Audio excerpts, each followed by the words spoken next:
لەلایەن وەزارەتی تەندروستی و دواتر بەڕێوەبەرایەتی گشتی تەندروستی سلێمانی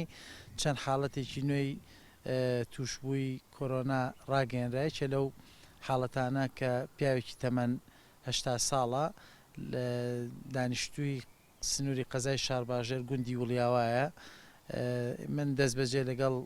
بەڕێز دکتۆر سەباح پەیوەندیم کردووە لەگەڵ بەڕێز کاگاوات بەڕێوەبەری نەخۆشخانەی چوارتا و لەگەڵ هێزە ئەمنیەکانەوەی پێویست بوو ڕێکار بیگرینە بەر شەو مەفرەزەی خۆمانمان نرد بۆ گوندەکە بۆی ئاگاداریان کەین لەوەی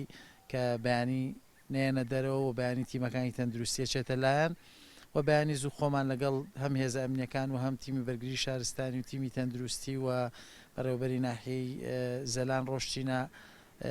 گوندەکە لەوێ ئەوەی پێویست بوو تیمە کەی بەرگری شارستانی دەستیان کرد بە ڕشانی گوندەکە تاقیمکردنی و دواتر ئەو ناوانەمان وەرگرت بوو شەوکە لە گوندەکە بوون. ئەوەی پێویست بوو دوای بە دوواداچوونی تیمی تەندروستی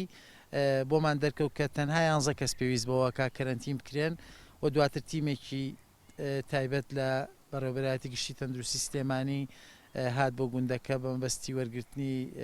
سامپڵ بۆ پشکنینی ئەو 11 کەسە و ئەوەی کە پێویست بوو لەسەر هێزە ئەمنیەکان و لەسەر تیمی تەندروستی ڕێنمایی پێویست درا بە دانیشتوانی ئەو گوندە دیارە و بەڕێزەش ئێستا لە نەخۆشخانەی لەژێر چاودێریایە ئەوانیش چاوەڕێی بڵێن دەرچوونی نەتیجەی پشکنینەکانیانەکەن ئەگەری شەڵاوان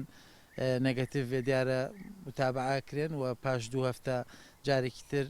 پشکنینیان بۆ کرێتەوە بەم شێوەیە ئەو ڕێکارانەی کە پێویست بوو ئێمە گرتمانە بەر.